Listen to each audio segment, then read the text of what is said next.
second trap, and this one is almost as obvious as the first one. It's really about the business model. So if you think of what you're doing as a trader, well, you really hope to have developed some investable skill that allows you to leverage whatever capital you can put to work to produce the returns that allow you to kind of pay your mortgage and pay your kids' school and whatever it is that you fancy paying for.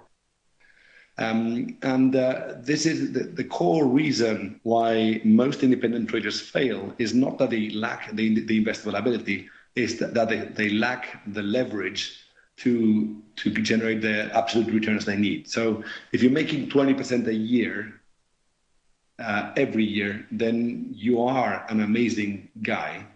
The problem, of course, is if you start with 3,000 euros, then there's no way that the 600 bucks you make in your first year is ever going to pay for all the expenses you have. So a lot of people draw the wrong conclusion for that, and basically they try to achieve what are impossible returns. So there's the kind of guys who go around claiming in forums, I can make 30% a month and what have you, all these kind of silly claims that you go around and seeing. To do that, you'll have to incur in so much risk if you're only trading your own capital that the chances are you'll be dead by the second month, and as we've seen before, and we'll see in a second. So the short answer to whether independent traders are stupid is it's not. They're not any more stupid than the guys at your average bank. In fact, you have a lot of pretty bad traders trading with banks, unless you didn't know that. The only issue is that they're playing a different game. They're playing the game for kind of making 0.5% a month or 1% a month. And that means they don't need to take too much risk, which means they can survive when the Swiss franc moves by a lot of money or there's movements in the euro, as you have seen lately. Whereas if you leverage 300 to 1 and you get on the wrong side of a trade with that kind of leverage, then that's pretty much your last trade. So it's rather, you can't really compare the two games, and the fact that many people fail at achieving 1,000% per year consistently does not mean that they're good traders. It merely means they're trying to do something which is impossible, and they obviously fail at it. And then here's the next one. There's a very complex chain of incentives whereby brokers tell you a different story from what I just said, and they kind of promise this get rich quick, leverage yourself to the maximum and make a killing. That really doesn't end up well, and it doesn't for the following reason, which brings us to the third sin that kills many traders. So when you're trading with low leverage, the return of your strategy is as good as your average trade, meaning that if you just had a bad trade and you've put in like 60 good trades before that, well, the last trade is neither here nor there because things average out over time, and the return that you're achieving is as good as your average trade. When you're trading with low risk, that is. If you choose to leverage yourself a lot, then you're going, of course, for maximizing the return on your capital, but you're paying a big price because as you leverage, you're amplifying both your wins and your losses, and really things become a lot more tilted towards the outcome of your last trade. It's kind of very simple, right? If you take 100 trades with the same risk, then you're as good as your 100 trades. If you take 100 trades with a risk of 1 and you take the last trade with a risk of 1,000 to take this to the absurd, then it's not a question of whether you're a skilled trader or not. All you are is if you won the last trade, you're a genius, and if you lost it, you're a loser, which is completely not what you are. It's just like a question of luck on how the last trade played out. So to prove and put more substance behind the stuff that I've been saying so far, which some of you guys could dismiss as just being plain old known bullshit, I'd just like to show you some facts that we have derived from all the studies we've done at Darwinex.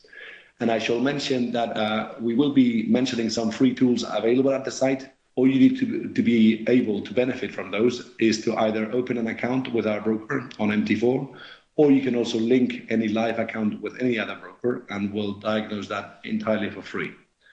The linking process is exactly the same as you would have with MyFX Book. It takes about 5 minutes, if that. Okay. Also, I haven't really mentioned that I would welcome any questions that you want to pose on anything that I say going forward. So please feel free to put them into the chat, and I'll try to take those as we go along, either then and there, or I'll just ask you for a bit of patience when that happens. Okay. So, we've talked about the risky stuff. So let's go see what happens when you trade with a lot of risk. So what you've got here is a list of strategies that people have put up for us to diagnose with our diagnostic algorithms, and we do a bunch of things with them. One of them is to diagnose how much the trader can lose the worst month every 20.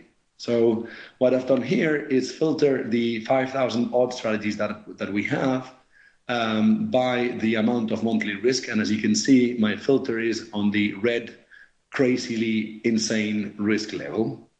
And what you can see here is the return that many of those guys have achieved. And as you can see, there aren't that many of those guys that are still alive. And I bet you anyone trading with that risk will eventually hit a bad trade and lose it all the way all these guys have. So if there's one thing you're going to take away from this webinar is just don't trade with crazy risk, because it's just not worth it. And it's not even necessary anyways, because we'll get into that, but it's really not necessary to make a living from trading. You don't need to make 1,000%. That's not what it's about. Right. So, by the way, if you have a question of how much your own personal risk is, and you're wondering, how much could I lose trading the way I do? Well, wait no longer. Just sign up, and we'll let you know the monthly loss that you will exceed the worst month every 20. And that way you actually know if you're a high risk trader or low risk trader, anchored on facts, not just like subjective assessment. And as we saw, it's really not a good idea to have too much high risk, as I just was discussing. So the next one, and this one starts to be, we're moving away from the very, very obvious one to the more hidden psychological stuff here. So there's a question of what was covered so far. Well, I'm afraid I think this webinar is going to be recorded, so you can watch everything we've been saying up to now. But there's another 50 odd guys attending the webinar, and it would not be too nice to them. So apologies for that, Mr. C.